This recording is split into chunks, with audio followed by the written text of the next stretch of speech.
Hi, Newton Kenny Hunter, being on Devil's Digest. What were your impressions of the Texas win over Clemson, the film that you also watched subsequently after that game, too? Yeah, they're big, they're fast, they're well coached. I mean, there's a reason they're predicted to win the national championship.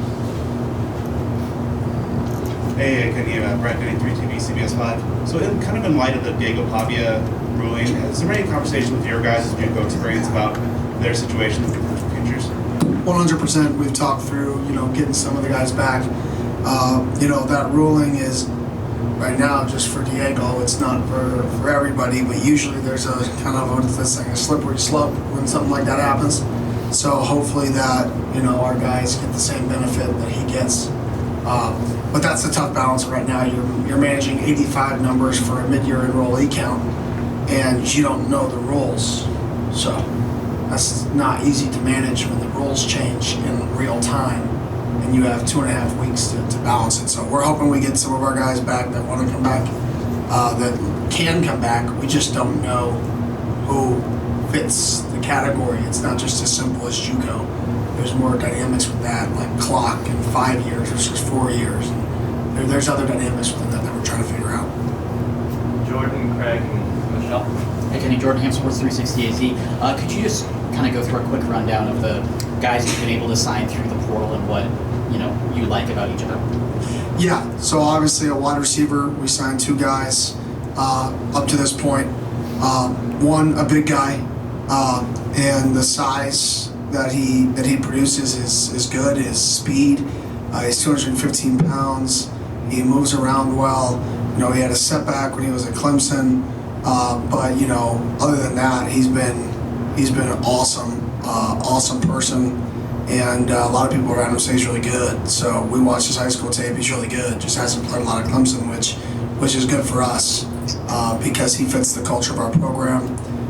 We have another guy, Moss, and he's an NFL type caliber player, proven in college. With how many receptions he's had. We have some connections to that program who say similar things. That he's that level of a player, so we're really excited about him. He's versatile. He can play in the slot, play outside, kick returner at times. So he's versatile there. Running back, obviously, when you get a guy who's averaged over 6 yards a carry, over 1,000 yards in college football, that's a benefit. Really good culture guy, really hard worker, competitive, intelligent, and he's got great contact balance, and he can run through arm tackles for us. Tight end, big size, young, raw, has all the ability in the world. We love we think he's going to be one of the better players in the class. From that perspective, just his length and size. And then when he was given the opportunities, he made the best of it. Similar thing, always has a smile on his face, super intelligent, super competitive, fits all that model for us. And obviously, his safety position up to this point, I don't know if I can comment on that yet. I don't know if it's officially gone through. And then, with Jesus, what stood out with him? Yeah, he makes a lot of kicks. That stands out. I mean, he's almost basically 80% career field goal kicker, and that's really good. I mean, especially kicking here, and he had that percentage kicking in an area of the country that elements aren't good to kick in. So you would think that he would only become better when you kick in better elements than when you kick in bad elements. And then he's competitive. I love the fact that he's like, I used to play linebacker, right? I didn't. Nor do I really care, but that's nice to know that if something really horrific happened, you're not scared to hit somebody. Coach Craig Foley, ABC 15. When you look at Texas defense, obviously 3rd best in the nation in yards allowed, really good in points allowed, 12.5 points a game. And you've got Cam. How do you get established in the running game, or how do you establish your offense, I guess, against a defense like that? Yeah, you got to move the first line. The first layer of their defense is really big. They're really physical. They defeat blocks well. I just think this is a well-coached team. I mean, they're really talented and they're well-coached. They don't out-scheme themselves. Sometimes when you face teams like this, you can get them into certain pressures and you can get into really, really advantageous looks where you're like, oh, okay, I hope they blitz themselves out of the way, right? This team doesn't do that. They make you beat them. So it's a great challenge for our guys to line up versus a team that's going to line up and say, we're not going to move a lot, we're not going to blitz a lot, move us and beat us. And those are usually the best teams in college football. So I'm excited for that challenge for our guys. But we got to be able to create movement. We got to be able to cover up the first level and make second and third level players tackle us, and hopefully staying positive down in distances. On the flip side, quickly, just Quinn Ewers, and then you've got a couple of running backs who can gain some yards too. How do you slow that offense down? Yeah, obviously you got to stop the run. They're a run, play action, screen team on base downs, so you got to be able to stop the run and make them become a drop back team on early downs. And if you can do that, you can get them kind of outside of the element or the comfort zone of where they want to be. But that's a lot easier said than done. Like I said, Sark on the flip side is arguably one of the top 3, 5, the best play caller in college football. So this is not just a good team from a talent perspective. This is a good team that's well coached on both sides of the ball, and you're not just going to be able to win every snap and get into really, really positive calls all game. They're going to have advantage calls. We're going to have advantage calls, and it's going to come down to the guys in the field and winning the margins. So quickly, is this a real David and Goliath kind of matchup for you guys? No, I wouldn't say that. I would say this is a really good football team that was predicted to win a national championship versus the Big 12 champions. And I'm excited to see our guys go out there and compete. Michelle Gardner, Arizona Republic. Can you talk about the rest versus rust factor? And obviously, when you're playing well, you want to go out and play the next week, and you had all the momentum. Now you have to sit for 3 weeks. Yeah, that is definitely, not playing a game for 3.5 weeks is definitely a challenge, especially because we were playing our best football the last 4 weeks of the season. I mean, the last 4 weeks of our season, other than 2 second halves of 2 games, we really just absolutely, dominated the end of the season, in my opinion, other than those halves where we kind of slipped. And to have a 3.5 week break is definitely challenging for us, not just from a rhythm perspective, but a conditioning level perspective. And then even for our vets, we haven't played in the fourth quarter with our starters, and it's going to be roughly 6 weeks when we kick off because they didn't the last 2 weeks of the season. And that's going to be, that combination is challenging.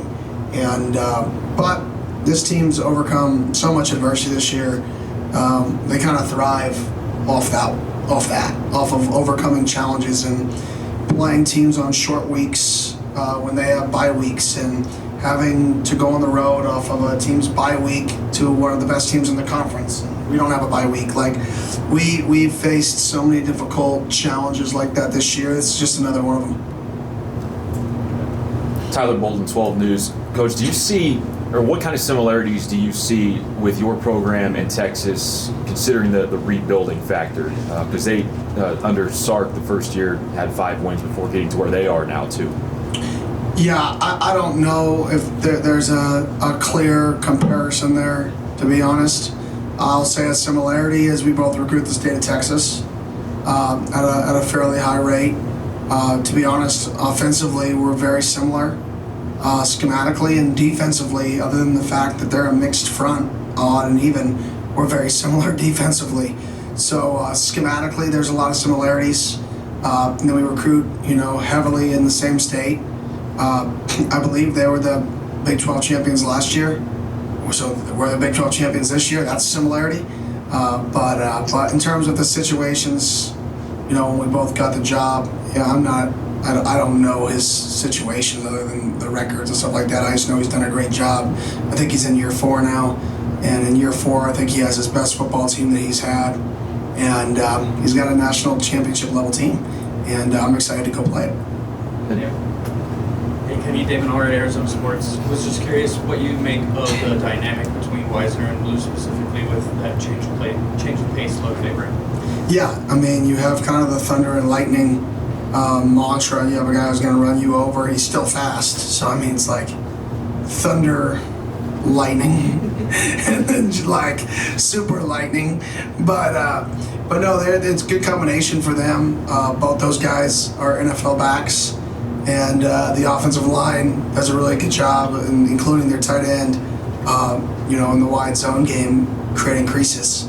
And all the motions and shifts, all it takes is one person. I mean, there was a big touchdown last week. Clemson's in bear, they run wide zone, and the left guard reaches the 3 technique, and it spits it for 70 yards on a touchdown.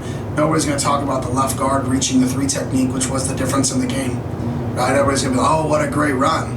But the left guard reached the 3 technique in bear, which caused a 70-yard play that completely changed the game when it was a 7-point game.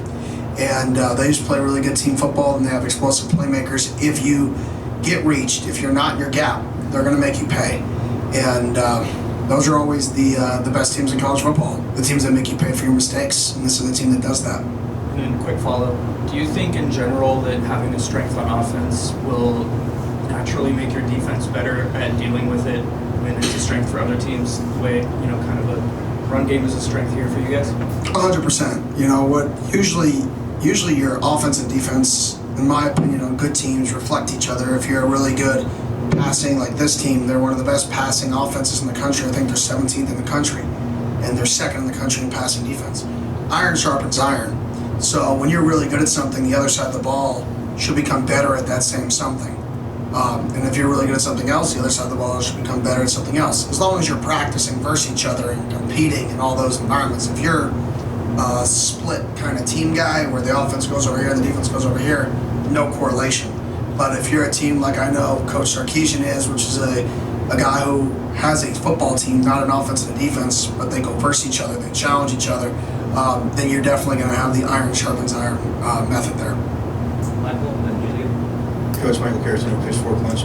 Just what were kind of overall thoughts? I mean, people had mixed reactions, but the atmospheres on the campuses. I mean, watching the Texas game, first round playoff games, what did you think of that? Oh, it was unbelievable.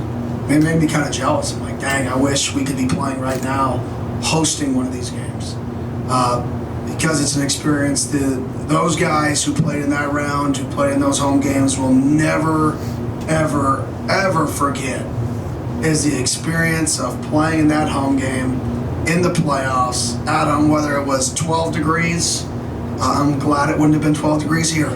But I had to go to the box. But regardless, those guys are going to remember those moments. Those fans are going to remember those moments. And I know on a separate token, the economies of those cities. I mean, they made tons of money for the city and the place and the local businesses. So I definitely think I was definitely had a little envy sitting on the couch watching the game. I was like, dang, this would have been a really fun thing to be a part of, to be able to host one of these things. But, here we are. And then just to follow up, you talked about obviously your team's competing and not paying attention to outside noise, but I mean, do you hear from the players that they're just kind of always sick and tired of being picked, as the longest shot? I mean, it's happened all year, so I mean, maybe they're sick and tired of being sick and tired. I don't know, but it's part of it. It's part of it, and can you say they're right or they're wrong? I mean, it's not random people picking this; it's groups of people who are all in the same boat. So it's obviously there's some true statistics or facts behind why we're being picked that way. But I think that's what makes our guys special and unique. Is it's not there's the saying of it's not the strength of the wolf in the pack, but the pack of the wolf. Or I said that way wrong. But you guys all know that quote I'm talking about. It's the pack that is the strength, not just the wolf. And I think that's the definition of our team is that saying, wherever that saying is. Coach Rangel says it. I'm not good with like green grass grows on brown grass grounds and like all that like word stuff. But no, it's so true. I mean, this is a true team, and we play our best as a football team, not as individuals.